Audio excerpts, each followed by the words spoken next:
அன்பு நண்பர்களே, இன்றைய ஆயுதத்து நிகழ்ச்சிக்கு உங்கள் அனைவரும் அன்போடு வரவேற்கிறேன். இந்த நாட்டுக்கு புதிய பிரதமர் கிடைத்திருக்கிறார். இன்று மாலை 6 மணி முதல் இந்த நாட்டுடைய பிரதமராக நரேந்திர தாமோதர் தாஸ் மோடி அவர்கள் பொறுப்பேற்றிருக்கிறார். அவர் தலைமையிலான 45 பேர் கொண்ட ஒட்டுமொத்தமாக 45 பேர் கொண்ட ஒரு அமைச்சரவை இன்று மாலை 6 மணிக்கு குடியரசுத் தலைவர் மாளிகையில் நடந்த ஒரு பிரம்மாண்டமான விழாவில் ஒரு பிரம்மாண்டமான பதவியேற்பும் உறுதிமொழி காப்பு பிரமாணம் செய்யப்பட்டது.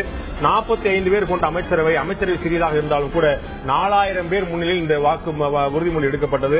இதற்கு முன்னால் திரு சந்திரசேகர், திரு வாஜ்பாய் போன்றவர்கள் கூட இந்த பொது மேடையில் வைத்து எடுத்தாலும் கூட, ராஷ்டிரபதி முன்னிலை வெளி வளாகத்தில் எடுத்தாலும் கூட அவர்கள் கூட இந்த அளவுக்கு கூட்டம் கிடையாது. இவர்கள் தன்னுடைய விருந்தினர்களை அதிகமாக அழைத்திருந்தார்கள். ஒட்டுமொத்தமாக திரையுலகம் மட்டுமின்றி அண்டை நாடுகள் உள்பட மிகப்பெரிய சர்ச்சையை ஏற்படுத்திய பாகிஸ்தானுடைய பிரதமர் நவாஸ் ஷெரீப் மற்றும் இலங்கையுடைய அதிபர் ராஜபக்சே உள்பட சார்க் நாடுகளுடைய தலைவர்கள் என்று உள்நாடு வெளிநாடு என்று பல்வேறு தலைவர்கள் வந்தார்கள். முன்னாள் நீதியரசர்கள், முன்னாள் பிரதமர்கள், முன்னாள் அமைச்சர்கள், நிறைய பேர் கொண்ட பிரம்மாண்டமான 4000 பேருக்கு அமைந்திருந்தது. இந்த அமைச்சரவையில் முக்கியமான விஷயம், ஒரு புதிய எரா, இது ஒரு புதிய சகாப்தம் ஆரம்பித்திருக்கு சொல்லலாம். முக்கியமான காரணங்கள் 2. இது பாஜக ஆட்சி அமைந்திருக்கு என்பதற்காக அல்ல. கிட்டத்தட்ட ஒரு 20 ஆண்டுகளுக்கு பிறகு ஒரு தனி கட்சியுடைய பெரும்பான்மையோடு கூடிய ஒரு அரசு அமைகிறது. அது ஒரு மிக முக்கியமான விஷயமா பார்க்கப்படுகிறது. கூட்டணி கட்சிகளுடைய தயவோடு ஆட்சியில் நடக்கும்போது வேறுபடியாக செயல்பட வேண்டியிருக்குது. ஒரு தனி கட்சி ஆட்சி நடக்கும்போது அவர்கள் எடுக்கக்கூடிய முடிவுக்கு நிச்சயமாக வேறு யார் மீதும் குற்றம் சாட்ட முடியாது.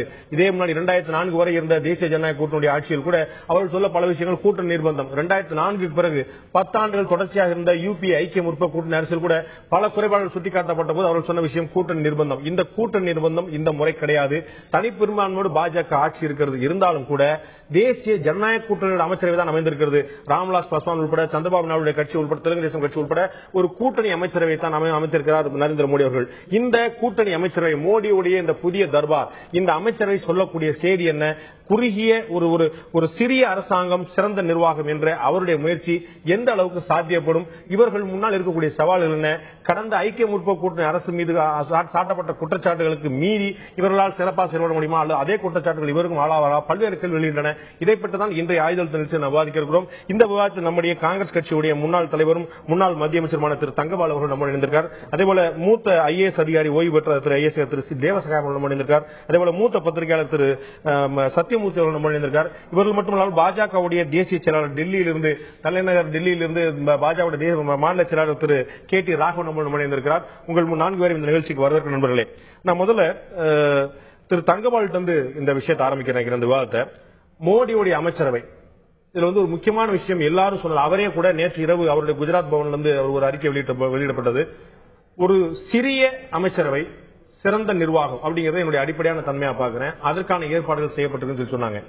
அதன் அடிப்படையில் மொத்தமாக இணையமைச்சர்கள், தனி பொறுப்புடன் கூடிய இணையமைச்சர்கள், கேபினட் அமைச்சர்கள் என்று கூடி 3 பக்கம் சேர்த்து பிரதமர் மோடியோட உட்பட 45 பேர் தான் இருக்கிறாங்க.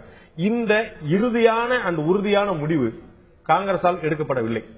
இந்த முடிவு நரேந்திர மோடி எடுக்கப்பட்ட போது இதற்கு ஏதேனும் நல்ல விளைவுகள் ஏதேனும் இருக்குமா? வணக்கம்.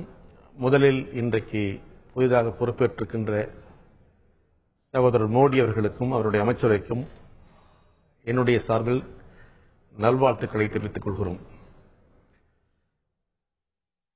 புதிய அமைச்சரவை ஏற்பதற்கு முன்னர் தேர்தல் காலங்களில் பிஜேபி தலைமையிலான கூட்டணி அதன் பிரதமர் வேட்பாளராக திரு மோடி அவர்களை முன்னிலைப்படுத்தியது.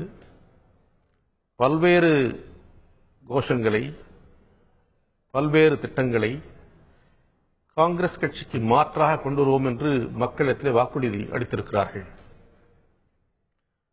அதில் ஒன்று, நீங்கள் குறிப்பிட்டபடி குறைந்த எண்ணிக்கையுள்ள அமைச்சர்கள், நிறைவான அரசை தருவோம் என்று அவருடைய கோஷமாகவும் வைத்திருந்தார்.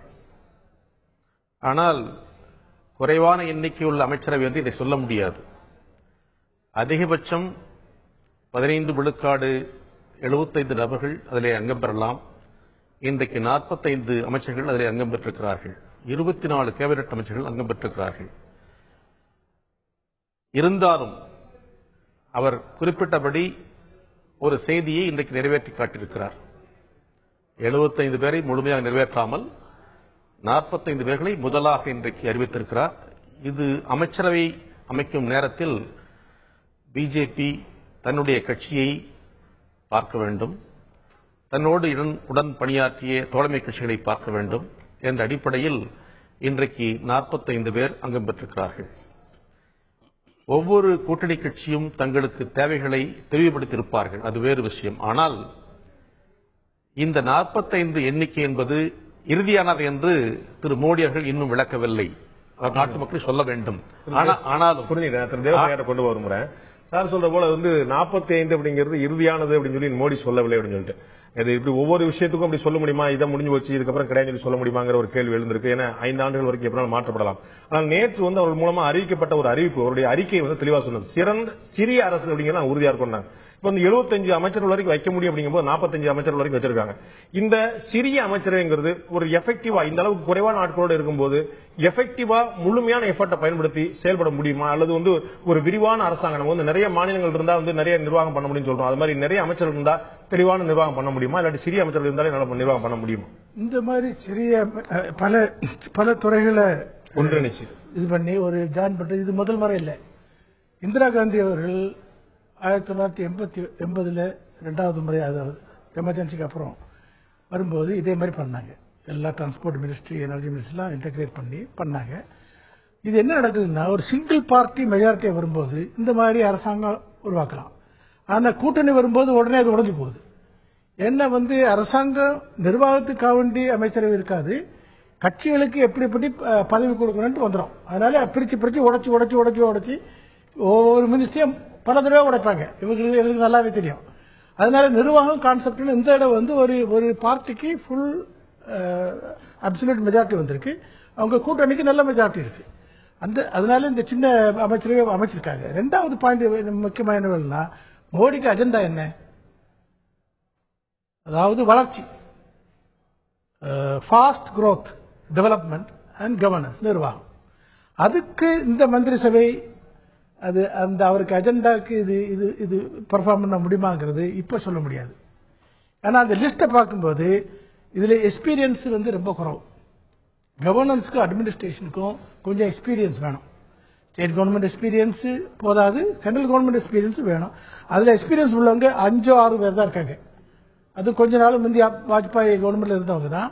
அதனால இவங்களை இப்போ என்ன பொறுத்த மட்டும் இதுல ஒரு வியூவை நம்ம சொல்ல முடியாது, பொறுத்து தான் பார்க்க வேண்டியிருக்கும். எப்படி செல்வாருங்கிற பொறுத்தான் பார்க்க வேண்டியது. நான் திரு KT ராகவன் கொண்டு போகிற முறை, இந்த அமைச்சரவை என்பது இப்போதைக்கு இந்த அளவு இருந்தாலும் நாளைக்கு விரிவாக்கப்படலாம், கூட்டணி கட்சிகள் கழுத்தை நெரிக்கலாம், எங்களுக்கு நேர்ந்தது போல அவர்களுக்கும் நேரலாம் அப்படிங்கிறது காங்கிரசுடைய பார்வையா இருக்கு. இந்த அமைச்சரவை இந்த மட்டிலே தான் இருக்கும், இது விரிவாக்கம் செய்யப்படாது என்பதற்கு ஏதாவது உத்தரவாதம் இருக்கிறதா திரு ராகவன்? உத்தரவாதம் எப்படி தர முடியும்? ப்ரெரோகேட்டிவ் ஆஃப் தி பிரைம் மினிஸ்டர். பிரதமர் என்ன நினைக்கிறாரோ அது போல செய்ய போகிறார். ஆனால் முதலிலேயே ஒரு அவநம்பிக்கையோடு எந்த விஷயத்தையும் யாரும் தொடங்குவது இல்லை. மரியாதைக்குரிய திரு தேவசகாயம் அவர்கள் சொல்லும் பொழுது நிறைய பேர் புதுசா இருக்கிறாங்கன்னு சொன்னார். பிரதம மந்திரியே புதுசு, ஃபர்ஸ்ட் டைம் MP, பாராளுமன்ற உறுப்பினர் பிரதமர். ஆனால் இதே போல முதல் முறையாக சட்டமன்ற உறுப்பினராக குஜராத்திலே சட்டமன்றத்திலே உள்ளே வரும்பொழுது வந்தாரு. அவர் முதலமைச்சராக பொறுப்பேற்றார். கடந்த 10 ஆண்டுகளில் நிறைய சாதனைகளை செய்திருக்கிறார். குஜராத் தமிழகத்திலேயே முதன்மையான மாநிலமாக வளர்த்து காட்டியிருக்கிறார். அதனால அனுபவம் குறைவாய்ந்த அமைச்சர்கள் இருக்கிறார்கள் என்று சொல்லும் பொழுது அது நல்ல அரசாங்கமாக, சாதனை செய்யக்கூடிய அரசாங்கமாக இருக்காது என்ற அவநம்பிக்கை தேவையில்லை. பிரதமரை முதல் தடவையாக இப்பதான் பாராளுமன்ற உறுப்பினராக பொறுப்பேற்றிருக்கிறார். அதனால இந்த அதிகமான எண்ணிக்கையிலே மேலும் அமைச்சர்கள் சேர்ப்பார்களா என்பதெல்லாம் பதில் சொல்ல வேண்டிய இடத்துல நான் இல்லை. பிரதமர் தான் அதை முடிவு செய்யணும். ஆனால் பிரதமர் ஏற்கனவே சொல்லி இருக்கிறார், இது குறைந்தபட்ச அமைச்சர்களை வைத்து நிறைவான அரசாங்கத்தை செய்ய வேண்டும் என்று சொல்லியிருக்கிறார். அதை செய்து கூட குஜராத்திலே காட்டியிருக்கிறார். அதனால அதற்கு நிச்சயமாக அதை செய்வார். எதிர்காலத்திலும் கூட அவர் என்ன சொன்னாரோ அதை செய்வார் என்ற நம்பிக்கை. அமைச்சரவை விரிவாக்கப்படுமா என்ற கேள்விக்கு உங்களால் பதிலளிக்க முடியாது. ஏன்னா நீங்க பாஜக சேர்ந்தவர்கள், காங்கிரஸ் கட்சியா இருந்தால் அந்த பதில் தெளிவாக கிடைத்திருக்கும், எல்லோருக்கும் தெரிந்த திறந்த புத்தமா இருந்திருக்கும். அது ஒரு அடிப்படையான வித்தியாசமா பார்க்கிறேன். இன்னொரு முக்கியமான விஷயம், இன்று அமைச்சரவை பொறுப்பேற்ற போது எப்படி அண்டை நாட்டு தலைவர்கள் இருந்தார்களோ, அனைவருடைய கவனத்தையும் ஈர்த்தார்களோ, அதே போல அமைச்சரவை பொறுப்பேற்பதற்கு முன்னால் முதல் வரிசையில் இருந்த இந்து மத தலைவர்கள், நிறைய மடாதிபதிகள், இவரெல்லாம் முதல் வரிசையில் இருந்தது ஏதேனும் செய்தியை சொல்கிறதா? இந்த பதவியேற்புக்கு அவர்கள் அனைவரும் அழைக்கப்பட்டு முதல் வரிசையில் அமர்த்தப்பட்டது மூலமாக எந்த விதமான செய்தி சொல்லப்படுகிறது? மோடி அமைச்சரவை, மோடியுடைய தர்பார் சொல்லக்கூடிய செய்தி என்ன? இந்த 45 பேரோடு கொண்டு பதவியேற்கக்கூடிய புதிய அரசு இந்த அமைச்சரவை மூலமாக, அவர்களுடைய இலாக்காக்கள் மூலமாக, இந்த பதவியேற்பின் மூலமாக அவர்கள் இந்த நாட்டு மக்களுக்கு சொல்லக்கூடிய செய்தி என்ன என்ற தலைப்பில் இந்த நிகழ்ச்சி விவாதித்துக் கொண்டிருக்கோம். நான் திரு சத்தியமூர்த்திட்ட கேட்க விரும்புறேன். இடைவெளிக்கு முன்னாடி நான் சொன்னது போல இந்த அமைச்சரவையில பார்க்கும்போது, நம்ம பதவியேற்கும் போது ஒரு சர்ப்ரைஸா எல்லாருடைய கண்களையும் ஈர்த்த ஒரு விஷயம், முதல் வரிசையில் அமர்ந்திருந்த நீண்ட நெடிய வரிசையில் கூடிய மடாதிபதிகள். நம்ம ஸ்ரீ ரவிசங்கர் மாதிரி மதச்சார்பு இல்லாம எல்லாரையும் அரவணைச்சு போகக்கூடியவங்களும் இருந்தாங்க. முழுக்க முழுக்க இந்து மதத்தை மட்டும் மையமா கொண்ட மடாதிபதிகளும் இருந்தாங்க. அண்டை நாட்டு தலைவர்கள், சார்பு நாட்டு தலைவர்களோட கண்ணை எப்படி ஈர்த்தாங்களோ அதே போல இவர்களும் ஈர்த்தார்கள். இது வழக்கமா அவர்களுக்கு இருக்கக்கூடிய, அவர்களுக்கு பிரியமான, அவர்கள் மதிக்கக்கூடிய ஒரு மடாதிபதி கூட்டாங்க அப்படிங்கிறத நிப்பாட்டிக்கிறதா, இல்லாட்டி இது மூலமா அவங்க ஏதாவது ஒரு அட்வான்டேஜ் ஹிந்துத்வா அப்படிங்கிற மாதிரி ஒரு பார்வை இருக்குதா? இன்னைக்கு பொறுத்தவரையில் இந்தியா இருக்கக்கூடிய மூடுல மோடி அலை வீசக்கூடிய இந்த காலகட்டத்தில் யாரும் அப்படி யோசிக்க மாட்டாங்க. ஆனா பின்னொரு காலத்துல ஒரு பிரச்சனைன்னு வரும்போது இதை சுட்டி காட்டத்தான் செய்வாங்க. அது தெரிந்து கொண்டு மோடி செய்தாரா இல்ல பொதுவாக செய்வோன்னு இப்ப நீங்க சொன்ன மாதிரி ஸ்ரீ ரவிசங்கர் மாதிரி பல மடாதிபதிகளை கூட்டிட்டு வந்தாங்கிறது தெரியல. ஆனா நாளை ஒரு காலத்துல அரசியல் ரீதியாக இது ஒரு பிரச்சனை ஆகும் போது அன்றைக்கே அவர் செய்தார் என்பது திரும்பி சுட்டி காட்டப்பட்டது. தங்கபாலு, நீங்க சொல்ல முடியும். திரு மோடி அவர்களும் பிஜேபி கட்சியும் தனது தேர்தல் அறிக்கையில மிக தெளிவாக தங்களுடைய நிலைப்பாட்டை வெளிப்படுத்தியிருக்கிறார்கள். ஆனால் இந்துத்துவா என்ற கொள்கையிலிருந்து அவர்கள் பின்வாங்க மாட்டோம் என்பதுதான் அதுல தெளிவான விஷயம். அதை ஊர்ஜிதப்படுத்துவதற்காக, நியாயப்படுத்துவதற்காக, அது மட்டுமல்லாமல் இந்து தலைவர்களை, குறிப்பாக மடாதிபதிகளை முதல் வரிசையில் அமர்த்தி அவர்கள் கட்சியை சார்ந்த முதலமைச்சர்கள் 2வது 3வது இருந்தார்கள்.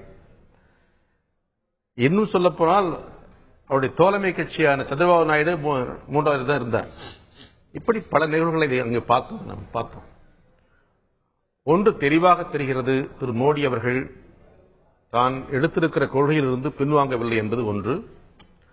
இந்துத்துவாவை முன்னிலைப்படுத்துவதன் மூலம்தான் பிஜேபி எதிர்காலம் இருக்குது என்று அவர் நம்புகிறார்.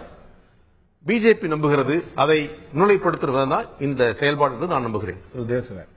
அதாவது நீங்க பிஜேபிக்கு மேனிபெஸ்டோவை பாத்தீங்கன்னா மிக முக்கியமான ஒரு ஐட்டம் இருக்கு. மைனாரிட்டிஸ்ல இன்டர்ஃபேத் ஸ்டாண்டிங் கான்ஃபரன்ஸ் ஒன்னு பண்ண போறாங்க. எல்லா ரிலிஜியஸ் லீடரையும் கொண்டு வந்து ஒரு ஸ்டாண்டிங், இந்த நேஷனல் டிஃபென்ஸ் கவுன்சில் மாதிரி ஒன்னு ரெகுலரா கன்சல்டேஷன் பண்ணி எப்படி இன்டர்ஃபேத் சுமூகமா இருக்கணும்னு ஒரு அஜெண்டாவில் இருக்கு. போன்ற நாடுகள் என்ன ஒண்ணு நான் பார்த்தேன், இன்னைக்கு அந்த மடாதிபதி கூட நம்ம ரோமன் கேத்தலிக் ஆர்ச் பிஷப் உட்கார்ந்துருந்தாரு, டெல்லி ஆர்ச் பிஷப் உட்கார்ந்துருந்தாரு, மற்றவங்களும் உட்கார்ந்துருந்தாங்க. அதனால வெறும் ஹிந்துல தான் கொண்டு வந்து உட்கார்ந்தாங்கன்னு சொல்ல முடியாது. எல்லா ரிலிஜியஸ் லீடர்ஸையும் கொண்டு வந்திருக்காங்க. திரு ராகவன், எல்லா மத தலைவரும் அழைத்திருந்தார்கள். இது ஒரு சமதர்மத்துக்கான ஒரு பார்வை தான் அப்படிங்கிறது திரு தேவசகாயத்தோட பார்வை. காங்கிரசுடைய குற்றச்சாட்டு இந்துத்துவாவை விட்டு விலக மாட்டோம் என்பதை மீண்டும் நிரூபித்திருக்கிறார் மோடி அப்படிங்கிறதா இருக்கு. இந்துத்துவா என்பது வே ஆஃப் லைஃப் உச்ச நீதிமன்றம் சொல்லி இருக்கிறது. அதனால குற்றச்சாட்டு பார்வை அப்படின்னு சொல்லி பதிவு கொண்டார் திரு தங்கபால்.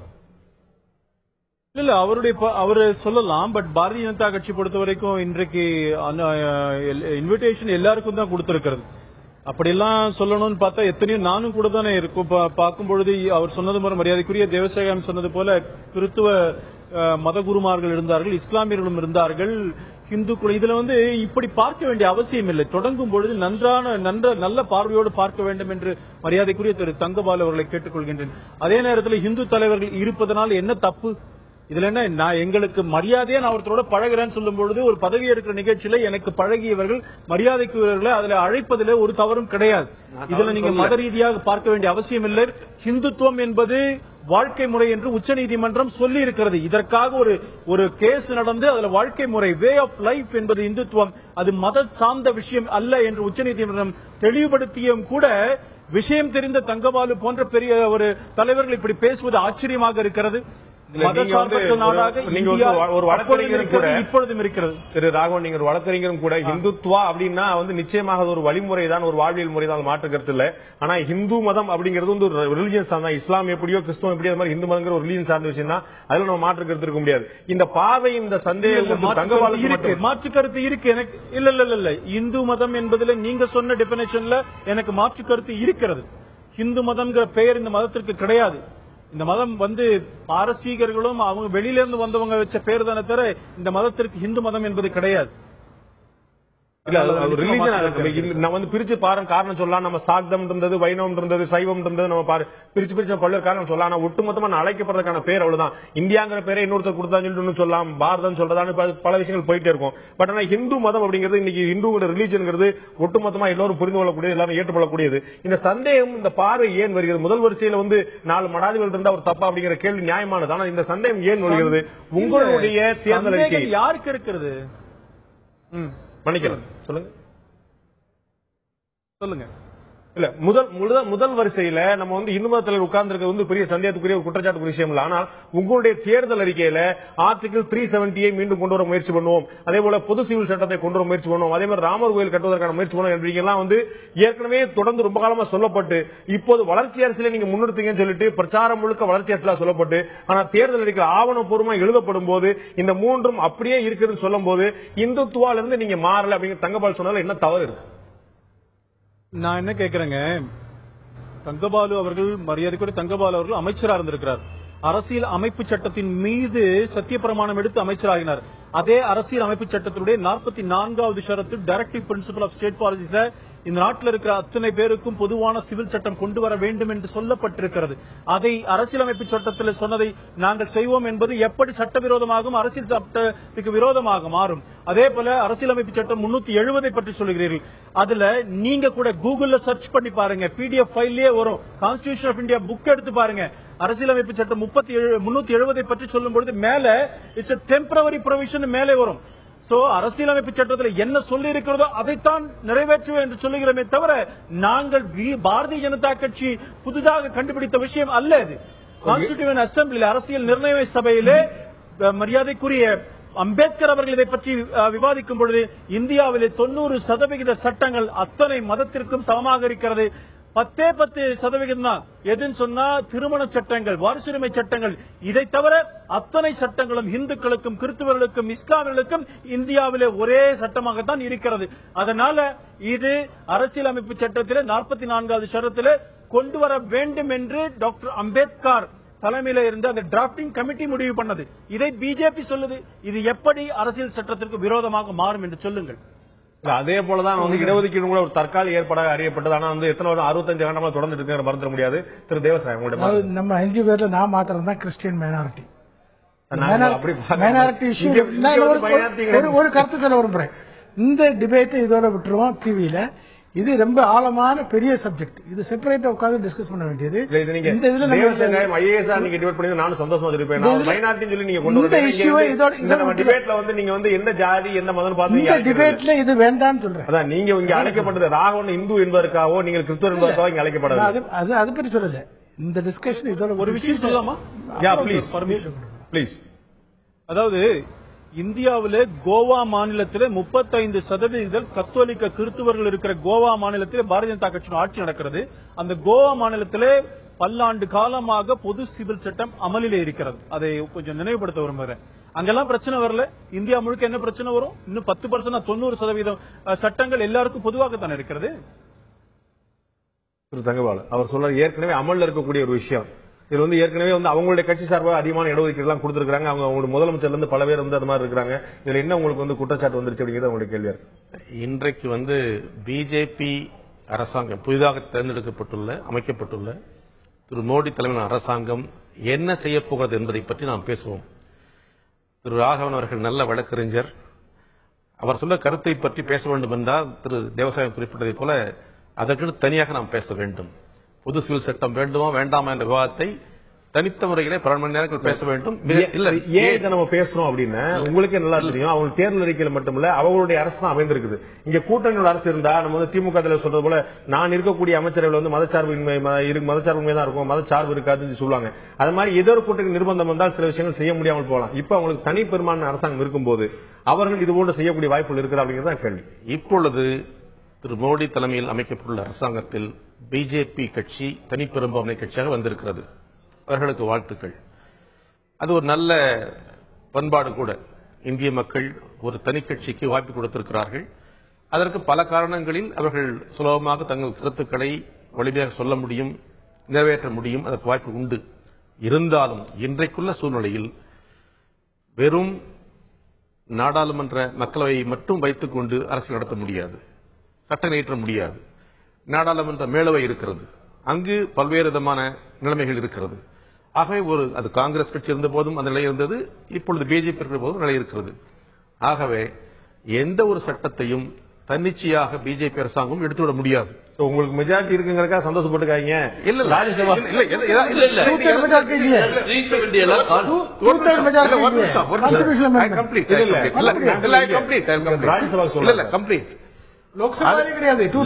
லோக்சபாவில் இருக்கிற இந்த மெஜாரிட்டி ஒரு பக்கம் கூட்டணி கட்சியுடைய அது ஒரு பக்கம் இருந்தாலும் கூட்டணி கட்சி நிர்பந்தம் அதிகமா இருக்க வாய்ப்பில்லை. அவர்கள் அவரோட ஒத்துப்போதான் ஆக வேண்டும். ஏனென்றால் அவர்கள் மெஜாரிட்டி இல்லை. தனிப்பெருமா மெஜாரிட்டி இருந்தாலும் நாடாளுமன்ற மேலவையில் அவர்களுக்கு பிரச்சனை வரும். அதை சமாளிப்பதற்கு காங்கிரஸ் கட்சி எந்த நேரத்திலும் நல்ல செய்திகளை, நல்ல திட்டங்களை, நல்ல சட்டங்களை வரவேற்போம். மக்களுக்கு எதிரான சட்டம் வரும்போது அதை எதிர்ப்போம். அதே நேரத்தில் இன்றைக்கு பிஜேபி அரசாங்கம், பிஜேபி கட்சி, அவருடைய தலைவர் மோடி அவர்கள் அறிவித்துள்ள திட்டங்களில் நிறைவேற்றுவதில் எப்படி செயல்பட போறார் என்பதை பொறுத்துதான் பார்க்க வேண்டும். திரு ராகவன், நீங்க எதுவும் சொல்ல விரும்புறீங்க? இல்ல அவரு மரியாதைக்குரிய தேவசகான் அவர்கள் சொல்லும் பொழுது 2/3 மெஜாரிட்டி வேணும் கான்ஸ்டிடியூஷனல் அமெண்ட்மெண்ட்டுக்குன்னு சொன்னார். இட் இஸ் கான்ஸ்டிடியூஷனல் அமெண்ட்மெண்டே கிடையாது. டைரக்டிவ் பிரின்சிபல் ஆஃப் ஸ்டேட் பாலிசில இந்த அரசாங்கம் எப்படி செல்ல வேண்டும், இந்த நாடு எதை நோக்கி பயணிக்க வேண்டும் என்பதுதான் directive principle of state policy கொடுக்கப்பட்டிருக்கிறது. அதுல அமெண்ட்மெண்ட் என்ன இருக்கு? இம்ப்ளிமெண்டேஷன் தான். 44 இம்ப்ளிமெண்ட் பண்ற மாதிரி தான் பார்க்கணும். அது அரசியலமைப்பு சட்டத்தில் சொல்லப்பட்டிருக்கிறது. இதுல ஒன்னும் சட்டம் புதுசா ஏற்ற விஷயம் கிடையாது. அது சொல்ல விரும்புறேன். புதிய சட்டம் ஏற்ற வேண்டிய அவசியமே கிடையாது அப்படிங்கிறது 2/3 மெஜாரிட்டி பத்தி நான் கவலைப்பட வேண்டியது சொல்றாரு. நான் தங்கவாட்ட கேட்க வேற ஒரு விஷயம் பாத்தீங்கன்னா, கடந்த 10 ஆண்டுகளா நீங்க ஒரு கூட்டணி அரசை நிர்வகிச்சு வந்தீங்க. அதுக்கு முன்னாடி வாஜ்பாய் கூட கூட்டணி 22 கட்சியோட கூட்டணி சொன்னார். கூட்டணி கட்சியில் வச்சு நான் பட்ட பாடு போதும் சொல்லி சொன்னார். இந்த முறை அவங்களுக்கு கூட்டணி கிடையாது. அது கூட்டணி இருந்தாலும் கூட, கூட்டணி அமைச்சரவை இருந்தாலும் கூட தனிப்பெரும்பான்மை இருக்கு. நிச்சயமா உங்களோட ஒரு நிம்மதியான அரசாங்கத்தை அவங்களால நடத்த முடியும் நினைக்கிறீங்களா? நல்ல அரசாங்கமோ இல்லையோ, ஒரு கம்ஃபர்டா ஒரு கூலான ஒரு அரசாங்கத்தை நடத்த முடியும் நினைக்கிறீங்களா? உறுதியா திரு மோடி அவர்களுக்கு நல்ல வாய்ப்பு இருக்கிறது. ஏன்னா தனிப்படும் கட்சியாக பிஜேபி தோழமை கட்சியோட ஆதரவு இல்லாமலும் ஆட்சி வைக்க முடியும். இருந்தாலும் தோழமை கட்சிகளையும் அனுசரித்து போக வேண்டிய அடிப்படையில், அவருடைய ஆதரவை பெற வேண்டும் என்ற அடிப்படையில் இன்றைக்கு அவர்கள் இணைத்திருக்கிறார்கள். ஒரு சில பேர் அமைச்சராக இருக்கிறார். பிஜேபி இப்ப சிவசேனா வந்திருக்கு, ராமதாஸ் வந்திருக்காரு, தெலுங்கு தேசம் வந்திருக்கு, வந்திருக்காங்க. 4 பேர் வந்திருக்காங்க. அது தப்பு இல்லது. ஆனாலும் அவர்கள் ஒருவேளை சில நிலைகளில் எதிர்த்தாலும், ராம்விலாஸ் பாஸ்வானை பற்றி சொல்ல வேண்டும் என்றால் என்னுடைய நண்பர் தான். அவர் ஏற்கனவே பிஜேபி அமைச்சர் இருந்தார். ஒரு குறிப்பிட்ட நேரத்தில் தன்னுடைய கொள்கை எதிர்ப்பு காரணமாக வெளியே போனார். அமைச்சரை ராஜினாமா வெளியே போனார். அதெல்லாம் வரலாறு. நாடு மறந்திருக்க முடியாது, மறக்க கூடாது. ஆனால் இன்றைக்கு தனிப்பட்ட முறையில் பிஜேபி கட்சியால் ஆட்சி நடத்த முடியும். அவர்களுக்கு வாய்ப்பு நிம்மதியான அரசாங்கத்தை நிச்சயமா நடத்த முடியும். ஒரு ஆட்சி மாற்றம் ஏற்பட்டாலும் கூட இந்த நாடு முழுக்க இருக்கக்கூடிய அதிகாரிகள் அவர்கள் தான். அவர்கள் துறை வேணா மாறலாம். ஒரு செக்ரட்டரி கேட்ல இருப்பார், இன்னொரு செக்ரட்டரி கேட்ல இருப்பாரு. இதுல இருக்க பாதுகாப்புத்துறையில இருக்கிறவர் வேற ஏதாவது துறைக்கு மாறாரு, இப்படி மாறக்கூடும். இந்த அதிகாரிகளுடைய செயல்பாடு எப்படி இருக்கு, ஆட்சி எப்படி விரும்புங்கிற மாதிரி மாறுதா, இல்ல கூட்டணி அமைச்சரவா தனி அமைச்சராங்கிற மாதிரி மாறிடுறாங்களா, இல்ல இவங்களுடைய நிர்பந்தம், இவங்களுடைய இன்ஃபுளுன்ஸ் அதிகமா இருக்கு. நம்ம தமிழ்நாட்டில் சொல்லுவோம், அதிமுக ஆட்சி வந்தா அதிகாரிகள் எல்லாம் முழுமையான சுதந்திரத்தை செயல்படுவாங்க சொல்லி ஒரு பேச்சு வழக்கு உண்டு. அந்த மாதிரி அதிகாரிகள் எந்த அரசு அமையிருங்கிறதுக்கு மாதிரி கலர் மாத்திக்கிறது உண்டா? இது மிகவும் நல்ல கேள்வி. ஏன்னா என்ன கொள்கை இருந்தாலும், என்ன சட்டம் இருந்தாலும் அதை அமல்படுத்த வேண்டியது அதிகாரிகள். இந்த மாதிரி ஸ்டேட்ல இந்த மாதிரி ஒரு கட்சி வந்தவன அவங்க கூட சேர்ந்து பண்றது, இவங்க கூட வந்து சேர்ந்து பண்றது, இந்த மாதிரி கல்ச்சர் டெல்லியில கிடையாது, முந்தி இருந்தது இல்ல. ஆனா வருந்தத்தக்க விஷயம் என்னன்னா, கடந்த 10 வருஷங்களாக இந்த கல்ச்சர் அங்க வந்துச்சு. என்ன ஆச்சுன்னா, மன்மோகன் சிங் முதல் தடவையே பிரைம் மினிஸ்டர் ஆகும்போது normally senior officers, joint secretary and above அங்க அப்பாயின்ட் பண்ணும்போது ஸ்டேட்ஸ்ல இருந்து பேர் வரும், டெபுடேஷன் பேர் வரும். அதை ப்ராசஸ் பண்ணி அப்பாயின்மெண்ட் கமிட்டி ஆஃப் த கேபினெட்டுக்கு அனுப்புவாங்க. அங்க பிரைம் மினிஸ்டர் தான் சேர்மன். மெரிட்ல தான் அவங்க செலக்ட் பண்ணுவாங்க. என்ன கிரைட்டீரியெல்லாம் இருக்கோ மெரிட் பிரகாரம். அது கிரைட்டீரியா போக விரும்பல, நல்ல கிரைட்டீரியா இருக்கு, பண்ணி தான் செலக்ட் பண்ணுவாங்க. Joint secretary, additional secretary, secretary.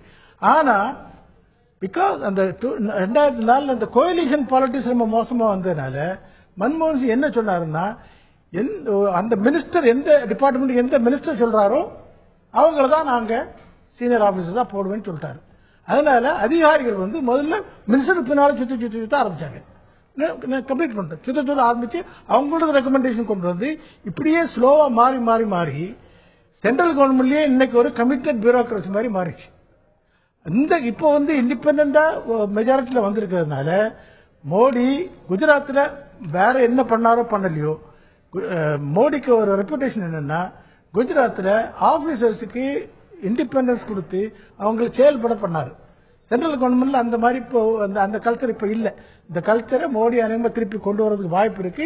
அது இனி ஒரு மாசம் 2 மாசத்துக்குள்ள தான் தெரியும். கொண்டு வந்தா நல்ல விஷயமா நீங்க பாருங்க. நல்லதான். அதிகாரிகளுக்கு வந்து சுதந்திரம் கொடுத்தா எப்பவுமே நல்லா தான் இருக்கணும். உங்களை மாதிரி மூத்த ஐஎஸ் அதிகாரிகள் சொல்லத்தான் செய்வாங்க. ஆனா ஆட்சியாளர் கையில் என்ன மாதிரி கிரிப் கொடுக்கிற முக்கியமான பார்வை இருக்குது. இந்த அமைச்சரவையை ஒன்றாக்குறதுல முக்கியமான துறையில எல்லாம் ஒன்று சேர்த்ததுல ஒரு சிக்கல் எழுந்திருக்கக்கூடிய வாய்ப்பு இருக்கு. பாதுகாப்பு துறையும் நிதித்துறையும் ஒரே அமைச்சரின் கீழ் கொண்டு வரப்பட்டிருக்கிறது.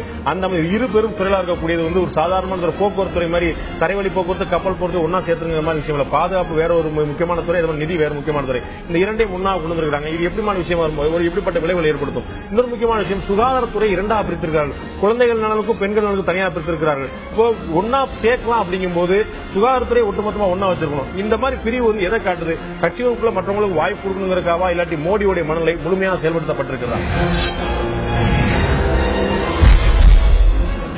மீண்டும் ஆயுத நிகழ்ச்சி உங்களை அன்போடு வரவேற்கிற நண்பர்களே. மோடி தர்பார் அமைச்சரவை சொல்லக்கூடிய செய்தி என்ன என்ற தரப்பில் இன்றைய நிகழ்ச்சி நம்ம பார்த்துக் கொண்டிருக்கிறோம். நான் திரு KT ராகவன் கேட்க விரும்புகிறேன். நமக்கு வந்த முதல் கட்ட தகவலின்படி பாதுகாப்புத்துறையும் நிதித்துறையும் ஒரே அமைச்சரிடம் கொடுக்கப்பட்டிருக்கிறது. 2 பெரிய துறைகள் ஒரே அமைச்சரால் நிர்வகிக்க முடியுமா அல்லது தற்காலிக ஏற்பாடு தானா?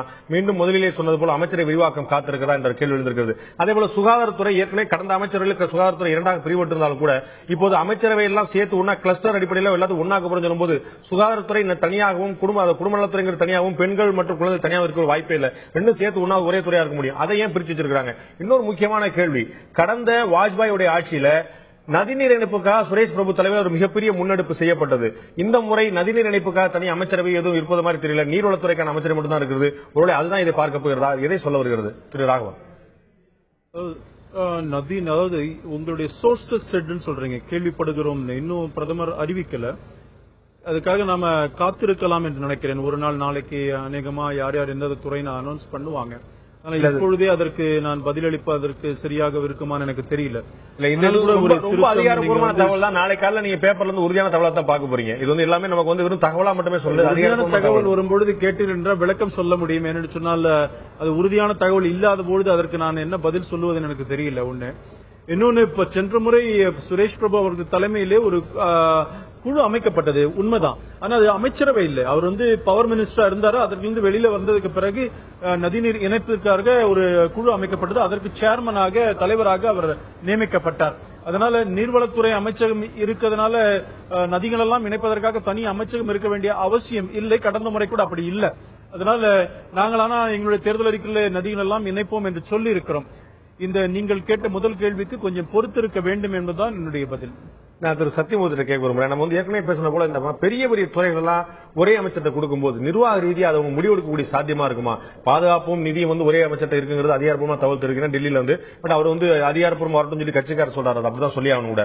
பட் உங்கள்கிட்ட கேட்கறது பெரிய பெரிய துறைகள் எவ்வளவுதான் வல்லமை வாய்ந்த அமைச்சராக இருந்தாலும் முடிவெடுக்கக்கூடிய திறன் வாய்ந்த அமைச்சராக இருந்தாலும் பாதுகாப்பு நிதி இது போன்ற விஷயங்கள்ல வந்து ஒரே அமைச்சர்கிட்ட கொடுக்க முடியுமா? சாத்தியமா? முதல்ல திரு ராகவன் சொன்னதுக்கு ஒரு சின்ன கிளாரிபிகேஷன். 90% இன்னைக்கு நைட்ல மினிஸ்ட்ரி லிஸ்ட் ஆஃப் இது வந்துடும். ஏன்னா நாளைக்கு foreign minister had to be announced. ஏன்னா சார் தலைவர்களோட புதிய பிரதமர் சந்திக்கும் போது அங்க வெளியுறவுத்துறை அமைச்சர் இருக்கும். அதற்காவது குறிப்பிட்ட 10-15 பேருடைய முக்கிய அமைச்சருடைய பதவிகள் இன்று இதுவே அனௌன்ஸ் பண்ணுவாங்க. எல்லாருமே நாளைக்கு போய் பொறுப்பேற்று ஆகணுமே. அங்க போய் ஒரு இடத்துக்கு பொறுப்பேற்கிறது நல்ல நாள் பார்த்து சார் நாளைக்கு அம்மாவத்தை பொறுப்பேற்றாலும் எடுப்பாங்க. அதுக்காக சொல்ல, குறிப்பா ஒரு அரசியல் புரோட்டோகால் படி நாளைக்குரிய எக்ஸ்டர்னல் அஃபேர்ஸ் மினிஸ்டர் இருந்தாலும் ஒண்ணு. ரெண்டாவது, இப்ப நீங்க கேட்ட கேள்வி ஃபர்ஸ்ட் அதில் ராகவன் சொன்ன மாதிரி இந்த டிஃபென்ஸுக்கும் பினான்ஸுக்கும் ஒரு ஆள் நம்ம தான் சொல்றோமே தவிர இன்னும் அது செய்தி வரல, அபிஷியல் இது வரல. அப்படி வந்தாலுமே I think it is only temporary arrangement. ஏன்னா பல விதத்தில் இப்போ பட்ஜெட் உடனே வரணும். பாராளுமன்றத்தில் பட்ஜெட் இன்னும் 1 மாசத்துல 1.5 மாசத்துல வரணும். அதற்காக ஒரு நிதியமைச்சர் தேவை. அதுபோல ராணுவத்தில் பல விதங்களில் மறுசீராய்வு செய்து கொண்டிருக்கிறார்கள். அதில் ஏதாவது முடிவெடுக்கப்பட்டால் வரலாம். இன்னும் சொல்ல போனால் வாஜ்பாய் காலம் தொட்டு பின்னர் வந்தது போல நிதி அமைச்சகம் என்பதே சிறிது அரசியல்வாதிகளை அச்சப்பட வைக்கும் அமைச்சகமாக மாறிவிட்டது. அதனால அதுக்கு யாரு வராங்க வரல, பத்திரிகைகளையும் சரி அது இல்லாமலும் சரி இந்த கடந்த ஒரு வாரமாக பல அரசியல்வாதிகள் அல்லாத பழைய ஆர்பிஐ கவர்னர்களும் பழைய அதிகாரிகளுடைய பெயர்களும் தான் ரவுண்ட வந்துட்டு அரசியல்வாதிகள் அந்த நிதியமைச்சகம் வேண்டாம் சொல்லி ஓடக்கூடிய நிலைமையில தான் நிதி நிலைமை இருக்கு. திரு தேவசகாய், இதுல அது ராகவன் சொன்ன மாதிரி என்ன கன்ஃபார்மா நோட்டிபிகேஷன் வரல. ஆனா காலையில நியூஸ் வந்துட்டு இருக்கு. காலையில நியூஸ் வந்ததுன்னா டிஃபென்ஸ் பிரைம் மினிஸ்டர் வச்சிருப்பாரு. அப்ப நான் ரொம்ப சந்தோஷப்பட்டேன். ஏன்னா டிஃபென்ஸ்ல என்ன நடக்குன்னு எங்களுக்கு தெரியும். என்ன அதை கொஞ்சம் ஸ்டெபிலைஸ் பண்ணி வச்சுக்கிட்டு அப்புறம் டிஃபென்ஸ் மினிஸ்டர் அப்பாயிண்ட் பண்ணலாம். நல்ல மூவ் தான். ஆனா மத்தியானம் அது கம்ப்ளீட்டா டேர்ன் ஆகி பைனான்ஸ் மினிஸ்டருக்கு அடிஷனல் சார்ஜ் கொடுக்குறாங்கன்னு வந்திருக்கு. அதுக்குள்ள ஏதோ நடந்திருக்கு. அதுக்குள்ள ஏன்னா டிஃபென்ஸ்ல பல பல பல விதமான ஏதோ நிலமும் நடந்துகிட்டு இருக்கு இப்போ. ஆனா இன்னைக்கு மிகவும் முக்கியமான மினிஸ்ட்ரி ஃபைனான்ஸ். நம்ம சத்யமூர்த்தி அவர்கள் சொன்னாரு, அது அது ஒரு இது மாதிரி ஒரு டிராப் மாதிரி அது. ஆனா பொருளாதாரத்தை ஒரு சரியான நிலைக்கு கொண்டு வரணுமானா மோடி அவர்களுடைய பேசிக் அஜெண்டா இம்ப்ளிமெண்ட் பண்ண வேண்டுமானா பைனான்ஸ் மினிஸ்ட்ரியில தான் முடியும். அதையும் டிஃபென்ஸும் ரெண்டு largest ministries in the country. அந்த ரெண்டையும் கம்பேர் பண்ணி டெம்பரரி கூட மிகவும் தவறும். டிஃபென்ஸ பிரைம் மினிஸ்டரே வச்சிருக்கலாம். அவர் சரியா அது பண்ணிட்டு அவங்களுக்கு ஒரு மினிஸ்டர் ஆஃப் ஸ்டேட் அப்பாயிண்ட் பண்ணிருக்கலாம். அவர் அதை நடத்திருக்கலாம். இது பண்ணது என்ன பொறுத்த முடியல. இது நடந்தால் ஒரு ஆரம்பத்திலே ஒரு பிளண்டர் பிரச்சனையான விஷயம். திரு ராகவன் கேட்கிறோம். கடந்த அரசு மிகப்பெரிய சவாலா சந்தித்த விஷயங்கள் இரண்டு. ஒன்று விலைவாசி, இன்னொன்று ஊழல் குற்றச்சாட்டுகள். இதுல இருந்து மாறுபட்டதா பிஜேபியுடைய நரேந்திர மோடி அரசு எப்படி இருக்க போகுது? விலைவாசிக்கு என்ன தீர்வு சொல்ல முடியும்? ஊழல் குற்றச்சாட்டு எப்படி உங்களால் வெளிவர முடியும்? ஊழல் குற்றச்சாட்டுல நாங்க இல்லங்க, காங்கிரஸ் இருந்தாங்க. அதனால அவங்கள மாதிரி இல்லாம உங்களால் எப்படி வர முடியுங்கிறது என்னுடைய கேள்வி. நிச்சயமாக நாங்க எங்களுடைய ஆட்சியெல்லாம் எடுத்து பாருங்க. அதாவது திருப்பி குஜராத்னு சொல்லும் பொழுது நரேந்திர மோடி அங்கே ஊழல் குற்றச்சாட்டுகள் இல்லாம தான் ஆட்சி செய்திருக்கிறார். அதனால அவருடைய ப்ரூவன் ரெக்கார்டு இருக்கு. அதனால இங்கேயும் கூட அதை செய்வார். அதனால அதுக்கு பயப்பட வேண்டிய அவசியம் இல்லை. அதே போல விலைவாசிகளை கட்டுப்படுத்த வேண்டும் என்பது நிச்சயமான ஒரு பிரியாரிட்டியாக இந்த அரசாங்கம் எடுத்துக்கொள்ளும். என்றால் சாமானிய மக்கள் மிகப்பெரிய பிரச்சனையில அதுல இருக்கிறாங்க. பெட்ரோல் டீசல் விலையாக இருந்தாலும் சரி, அத்தியாவசிய பொருள் விலைகள்லாம் கட்டுப்படுத்த முடியாமல் இருந்திருக்கிறது.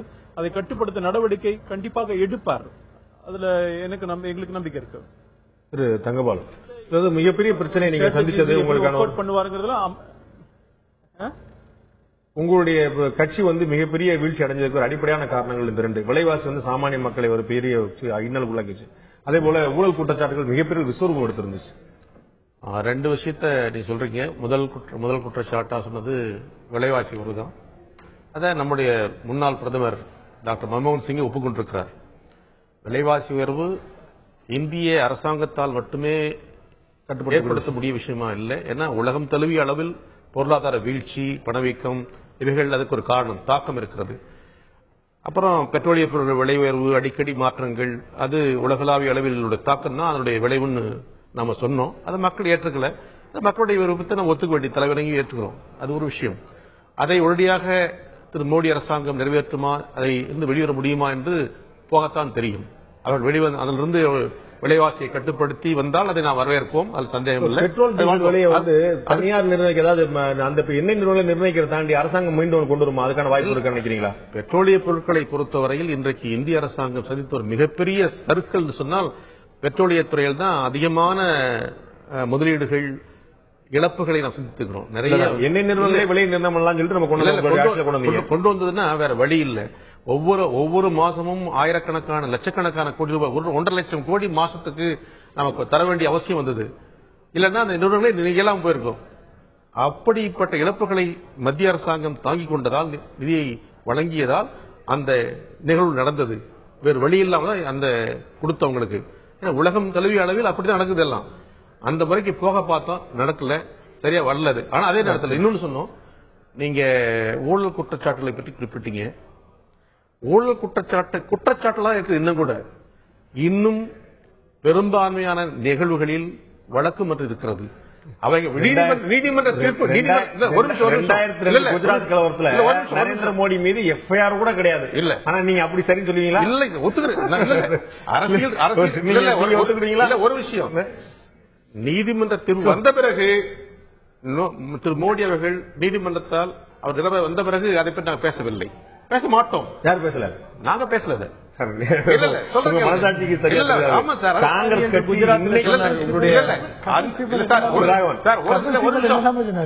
ஒரு சில பேர்கள் பேசுவதை பற்றி சொல்லக்கூடாது. சோனியா காந்தி அவர்கள் நரேந்திர மோடி பிரச்சாரத்திற்காக குஜராத்தில் சட்டமன்ற தேர்தல் போகும்போது கடந்த முறை சோனியா காந்தி அவர்கள், மரியாதைக்குரிய சோனியா காந்தி அவர்கள் நரேந்திர மோடியை மரண வியாபாரி என்று சொன்னார். இப்போது இவர் சொல்றார் தலைவி அப்படி சொல்லவில்லை. இல்ல, அன்றைக்கு அந்த தீர்ப்பு வரவில்லை என்பது ஒன்று. தீர்ப்புக்கு பிறகு காங்கிரஸ் தலைமை அதை சொல்லவில்லை. சில பேர் சொல்லிருக்கலாம். ராகுல் காந்தி ராகுல் காந்தி நரேந்திர மோடி தான் பொறுப்பேற்க வேண்டும் என்று சொன்னார். இல்ல, ஒரு விஷயம் சொல்றது இல்ல. இன்னொரு விஷயம், பொதுவாக நீதிமன்றத்தில் வரும் வரை நாம் காத்திருக்க வேண்டும். அதற்கு முன்னர் அப்படி பிரச்சாரங்கள் இல்லை. நீங்க பிஜேபி அரசாங்கமும் காங்கிரஸ் மீது குற்றச்சாட்டுகளாக சொல்லப்பட்டது எல்லாம் இந்த குற்றச்சாட்டுகள் முழுமையாக நிறுவனம் ஆகாத வரை குற்றச்சாட்டுகள் தான், அது தீர்ப்புகள் அல்ல. ஆகவே அரசியல் ரீதியாக பேசப்படுவதை இப்போது எடுத்துக் கொள்ளக்கூடாது. அதான் என்னுடைய பார்வை. பிஜேபி உங்கள் மீது குற்றம் சாட்டவில்லை. முதல்ல அது மரியாதைக்குரிய தங்கபாலு அவர்கள் உன்னை புரிந்து கொள்ள வேண்டும். கண்ட்ரோலர் ஆடிட்டர் ஜெனரல் குற்றம் சாட்டினார்கள். அதுக்கு பிறகு நீதிமன்றத்தில் ஸ்ட்ரெச்சர்ஸ் பாஸ் பண்ணாங்க. நீதிமன்றம் உங்களை குற்றம் சாட்டியது. திரு ராகவன் அவர்கள் நான் ரொம்ப மரியாதை சொல்ல விரும்புறேன். இந்த கண்ட்ரோல் ஆஃப் ஆடிட்டர் சிஏஜி அறிக்கைங்கிறதே ஒரு அனுமானத்தின் பேரில் நடக்கிற விஷயம். எந்த அறிக்கையிலும் ஒரு அனுமானமே தவிர அது உறுதியான தீர்ப்பு அல்ல என்பதுதான் வரலாறு. அது நீங்கள் பார்க்க தெரியும். இது மிகைப்படுத்தப்பட்ட அறிக்கையை தவிர உண்மை அல்ல. ஏன் இப்ப சொல்லவில்லை? சொல்லட்டுமே. இப்ப மோடி, நான் இப்ப ராவணன் சொல்றேன். இல்ல, நீங்க மிஸ் ராவணன் ஒரே நிமிஷம், உங்களுக்கு மிக வேண்டுகோள் வைக்கிறேன். உங்கள் மூலமாக திரு மோடி அரசுக்கு வேண்டுகோள் வைக்கிறேன். இந்த சிஏஜி அறிக்கைகள் உள்ளபடியே சரியானதான் என்பதை நீங்கள் சொல்ல வேண்டும். இப்பொழுது சொல்லித்தான் ஆக வேண்டும். அதை சொல்லி நம்புகிறோம். அதை சொல்வதற்கு நீங்க முயற்சி எடுங்கள். சிஏஜி அறிக்கை சரியில்லைன்னு சொல்லுவாங்களா? இந்த அரசாங்கம் பார்க்கலாம். இல்ல, சொல்ல முடியாது. நீங்க பிரிசம்ப்டிவ் லாஸ் பப்ளிக் அக்கவுண்ட்ஸ் கமிட்டில போகாது. உங்களுடைய அமைச்சர்கள் போன்றவர்கள் இல்ல, திரு கபில் சிபல் போன்றவர்கள் presumptive loss theory, zero loss theory எல்லாம் சொன்னீங்க. ஆனால் அது நீதிமன்றத்தில் வரும்பொழுது அது 2G வழக்காக இருந்தாலும் சரி, CWG இருந்தாலும் சரி, கோல்கேட்டா இருந்தாலும் சரி, நீதிமன்றத்துடைய அப்சர்வேஷனை பாருங்க. நீதிமன்றம் எதை சொல்லி இருக்கிறது? நீங்க நல்ல வழக்கறிஞர், உங்களுக்கு தெரியும். நீதிமன்றத்தில் அப்சர்வேஷன் சொல்றது அது தீர்ப்பு அல்ல. ஆனால் தீர்ப்பா வரும்போதுதான் அதை உறுதியாக சொல்ல முடியும். ஆகவே நீங்க பல முறை கண்டனங்கள் செய்திருக்கிறது. பார்க்கலாம். தீர்ப்பு வரும் பார்க்கலாம் சொல்லிட்டீங்க. நீங்க வந்து ஏற்கனவே சொன்ன போல 2002 கலவர வழக்குல காங்கிரஸ் எப்படிப்பட்ட நிலைப்பாடு எடுத்தது, இப்போ வரைக்கும் ராகுல் காந்தி என்ன மாதிரியான பேட்டி கொடுத்தார், இதுக்கு வந்து நிச்சயமாக நரேந்திர மோடி தான் பொறுப்பெடுக்க வேண்டும் சொன்னார். நீதிமன்றத்தால் விடுவிக்கப்பட்டிருக்கிறாரே என்று கேட்ட பிறகும் கூட இல்ல அதுக்கு வந்து என்னதான் ஒரு ஸ்டேட்டுடைய தலைவர் அவர் தான் பொறுப்பெடுக்கணும் சொன்னார். அது வந்து மறுத்த முடியாது. நான் தேவசகாயத்தை கேட்க முடியாது. ரொம்ப பிரச்சனையான விஷயம் பாருங்க, இந்த வெளிப்படையான நிர்வாகம், ஒரு டிரான்ஸ்பரண்ட் கவர்மெண்ட் அப்படிங்கிறது ஒரு முக்கியமான விஷயம். அதற்காக குஜராத் மாநில அரசு அவருடைய முதலமைச்சர் அலுவலகம் வந்து டிரான்ஸ்பரன்சிக்காக விருது வாங்கி சொல்லி நரேந்திர மோடி சொன்னார். இப்ப இருக்கிற நிலைமையில ஒரு 10 வருஷமா வேற ஒரு கல்ச்சருக்கு அதிகாரிகள் பழக்கப்பட்ட நிலைமையில இப்படி டிரான்ஸ்பரண்ட் கவர்மெண்ட்டுக்கு கவர்னன்ஸுக்கு வந்து இந்த அதிகாரிகள் தயாராவாங்களா? வர முடியும், கொண்டு வர முடியும் கண்டிப்பா. பிரைம் மினிஸ்டர்ஸ் ஆபீஸ் கடந்த 10 வருஷமா என்ன ஆச்சுன்னா, அதுல செயல்பட்டவங்க எல்லாருமே எனக்கு பர்சனலா தெரியும். ஆனா அவங்க ஒரு ஒரு சீக்கிரசி தான் உட்காந்துருக்காங்க தவிர டிரான்ஸ்பரன்சியா வரல. ஃபர்ஸ்ட் பிரியாரிட்டி வந்து மோடி கவர்மெண்ட் வந்து பிரைம் மினிஸ்டர் ஆபீஸுக்கு வந்து முக்கியமான ஒரு ரோல் கொடுக்க போறாரு. ஒரு ஸ்ட்ராங் பிஎம்ஓ இருக்கும் நினைக்கிறேன். இப்ப நீங்க பாத்தீங்கன்னா நிர்பேந்தர் மிஸ்ராவை செலக்ட் பண்ணிருக்காங்க பிரின்சிபல் செக்ரட்டரியா. இவர் வந்து எங்கேயும் லிங்க் உள்ள ஆள் இல்ல, இண்டிபெண்டன்ட் மைண்டட் மேன். அவரை நேமா டேக் ஓவர் பண்ணுவாரு. பண்ணும்போது அங்க வரும்போது ஒரு முந்தி வந்து என்னன்னா அந்த ஒரு டீம் கொண்டு வந்த மாதிரி அதிகாரிகள் வந்தாங்க. அவங்களுக்கு என்ன ஒரு பிரச்சனை என்ன போன தடவை என்ன இருந்ததுன்னா டியூவல் அத்தாரிட்டி. அது நம்ம we must accept that இருந்தது. என்ன சோனியா காந்தி காங்கிரஸ் பிரசிடென்ட், அவங்க வந்து யூபிஏ பிரசிடென்ட். அது ஒரு அத்தாரிட்டி இருந்தது. பிரைம் மினிஸ்டர் ஒரு அத்தாரிட்டி. பிஎம்ஓல வந்து 2 சைட்ல இருந்தாங்க. அகமது பட்டேல் பிஎம்ஓல இருந்தாரு. அவங்க 10 லாயல்டி உள்ளவங்க பிஎம்ஓல இருந்தாங்க. அதனால அங்க 2க்கு இடையில உட்கார்ந்து தேவர் ஃபாலோயிங் பிட்வீன் 2 ஸ்டூல்ஸ். அதனால அந்த ஒரு கன்ஃபியூஷன் இருந்ததால அந்த பிரச்சனை இருந்ததே தவிர இந்த மாதிரி வெளிப்படையான நிர்வாகம் அவங்களால லீடர்ஷிப் கொடுக்க முடியல. இப்ப அந்த பிரச்சனை இருக்காது.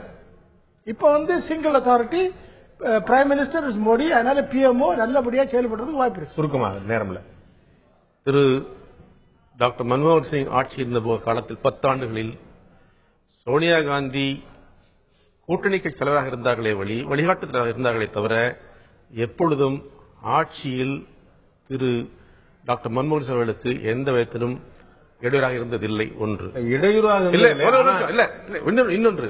இரண்டாவது, இரட்டை ஆட்சி இரட்டை தலைமை என்றெல்லாம் சொல்வது அது சரியாக பார்வையாக இருக்க முடியாது. அப்படி நடந்து கொள்ளவில்லை. அமைச்சராக பரத்வாஜ் நாங்க ஃபைல் எல்லாம் காட்டுவோம் என்ன தப்பு சொன்னார். அப்புறம் கவர்னரா மாறினார். அவர் தெளிவா அவரே சொன்னார். காட்ட தப்பது அப்படி சொன்னார். பரத்வாஜ் சொன்னார். பிரதமருடைய செயலர் எழுதிய புத்தகத்துல ரொம்ப தெளிவாக சொல்லப்பட்டது. செயலுடைய புத்தகம் வேறு, யதார்த்தம் வேறு. மாத்திரம் இல்ல, நாங்களே டைரக்டா தெரியும் எது யதார்த்தம் மறைக்க கூடாது. நரேந்திர மோடியுடைய புதிய அமைச்சரவை சொல்லக்கூடிய செய்தி என்ன? இவருடைய புதிய அணுகுமுறை பலன் தருமா என்று மக்களிடம் கேட்டிருந்தோம். மோடியுடைய புதிய அணுகுமுறை பலன் தருமா என்ற கேள்விக்கு மக்கள் என்ன பதிலளித்திருக்கிறார்கள்? குறுஞ்செய்தி மூலமாக அவர்கள் அளித்த பதில் என்ன? இப்போது பார்க்கலாம்.